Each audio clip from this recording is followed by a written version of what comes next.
ভারতের নির্বাচন কমিশন পশ্চিমবঙ্গ সহ বেশ কয়েকটি রাজ্য এবং কেন্দ্রশাসিত অঞ্চলে ভোটার তালিকার বিশেষ নিবিড় সংশোধনী বা এসআইআর চালাচ্ছে। কমিশনের বক্তব্য হচ্ছে, ভোটার তালিকাকে স্বচ্ছ করা হবে এবং যারা প্রকৃত ভোটার তারা থাকবেন এবং সমস্ত রকমের অবৈধ ভোটারের নাম তালিকা থেকে বাদ দেওয়া হবে। আপাত দৃষ্টিতে ভোটার তালিকার এই সংশোধনী অত্যন্ত প্রয়োজনীয় বলে প্রত্যেকটা মানুষের মনে হবে। কিন্তু আমরা দেখতে পাচ্ছি নির্বাচন কমিশন যেভাবে এই প্রক্রিয়া চালাচ্ছে, এই প্রক্রিয়ার মধ্যে কতটা স্বচ্ছতা আছে কিংবা কমিশনের উদ্দেশ্য আসলে কী, তা নিয়ে বিস্তর প্রশ্ন উঠছে। তার কারণ, যেদিন প্রথম সাংবাদিক সম্মেলন করে নির্বাচন কমিশনের তরফে বলা হয় যে কিভাবে এই প্রক্রিয়া সম্পন্ন হবে, নির্বাচন কমিশনের বক্তব্যকে সহজভাবে তুলে ধরলে বলতে পারি আমরা, কমিশন বলেছিল যাদের নাম 2002-এর তালিকায় রয়েছে তাদের কিছুই লাগবে না, শুধুমাত্র 2002-এর তালিকার তথ্য ইনুমারেশন ফর্ম ভরলেই হয়ে যাবে। একই সঙ্গে যাদের মা বাবা কিংবা আত্মীয়, যেমন দাদু দিদিমা, সে ঠাকুরদা হতে পারে ঠাকুমা হতে পারে, যে কোনোভাবে হোক না কেন যাদের নাম রয়েছে, সে লিঙ্কেজ দিলেও হয়ে যাবে। নির্বাচন কমিশনের তরফে আরও বলা হয়েছিল, প্রত্যেক ভোটারকে ইনুমারেশন ফর্ম দেওয়া হবে 2 কপি করে। তারা দুটোই পূরণ করবেন এবং একটি ফর্ম বিএলও অর্থাৎ বুথ স্তরের যিনি আধিকারিক হবেন তাকে জমা দেবেন এবং একটি বুথ লেভেল আধিকারিক সই করার পর তাকে ফেরত দেবেন। এই লিঙ্কেজের ক্ষেত্রে 2002-এ যেইভাবে নাম ছিল ঠিক সেভাবেই লিখতে বলা হয়েছিল এবং কোন কোন নথি প্রয়োজনীয় ক্ষেত্রে গ্রহণ করা হবে তার একটি তালিকা দেওয়া হয়। প্রথমে বলা হয়েছিল 13টি ডকুমেন্টস এক্ষেত্রে গ্রহণযোগ্য হবে। এ নিয়ে সেদিনই সাংবাদিক সম্মেলনের পর একটি বিস্তারিত তালিকা কমিশনের তরফে প্রকাশ করা হয় এবং সেই তালিকা পশ্চিমবঙ্গের যিনি মুখ্য নির্বাচনী আধিকারিক বা চিফ ইলেকশন অফিসার যিনি রয়েছেন তার যে ফেসবুক পেজ সেখানেও দেওয়া হয়েছে। তারপর যখন ফর্ম পূরণের প্রক্রিয়া শুরু হলো তখন আমরা দেখতে পেলাম কীভাবে ফর্ম পূরণ করা হবে তা নিয়ে মানুষের মধ্যে একটা আতঙ্ক সৃষ্টি হয়, কারণ ফর্মে বেশ কিছু অসঙ্গতি ছিল।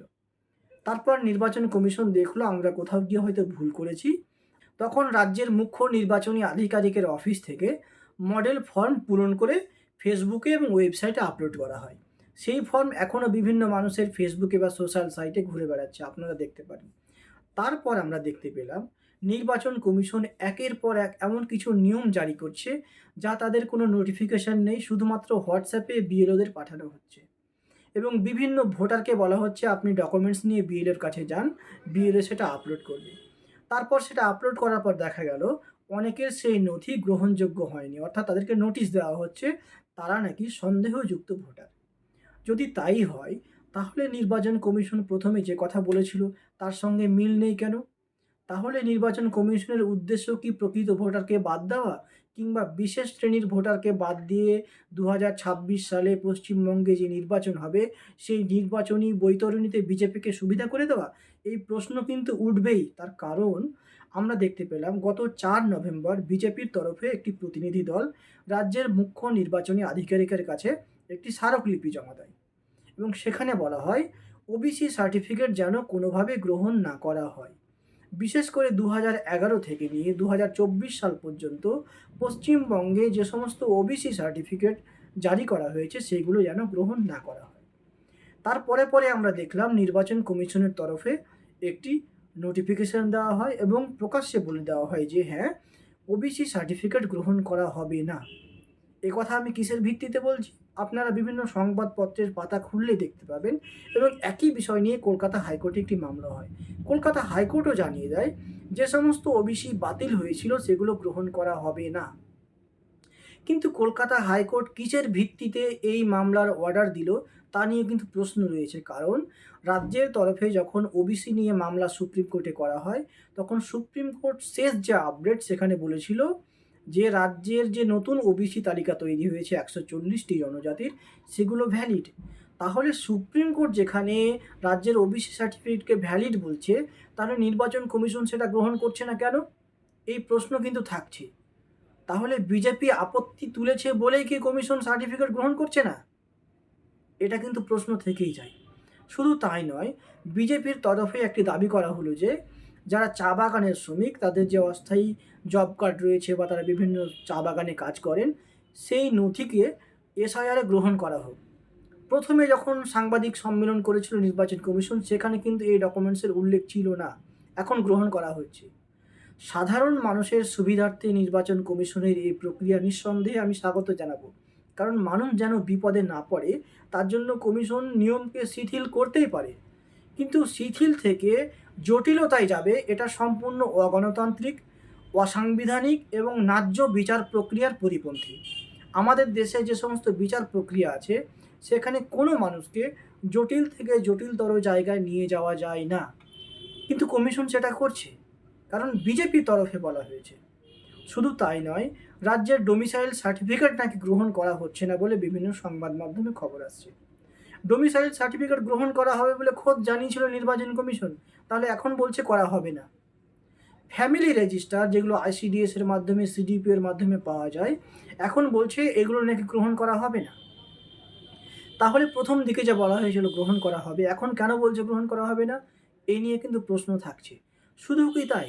তাই নয়, দেখা যাচ্ছে বহু বিএলও রয়েছেন যাদের নামেই নোটিশ ইস্যু হয়েছে, অথচ তিনি একজন মাস্টারমশাই। তিনি যখন পরীক্ষা দিয়েছেন, পাস করেছেন এবং পাস করার পর রীতিমতো ভেরিফিকেশনের পর তিনি চাকরি পেয়েছেন, অথচ তাকে বলা হচ্ছে তুমি প্রমাণ করো যে তুমি নাগরিক কিনা।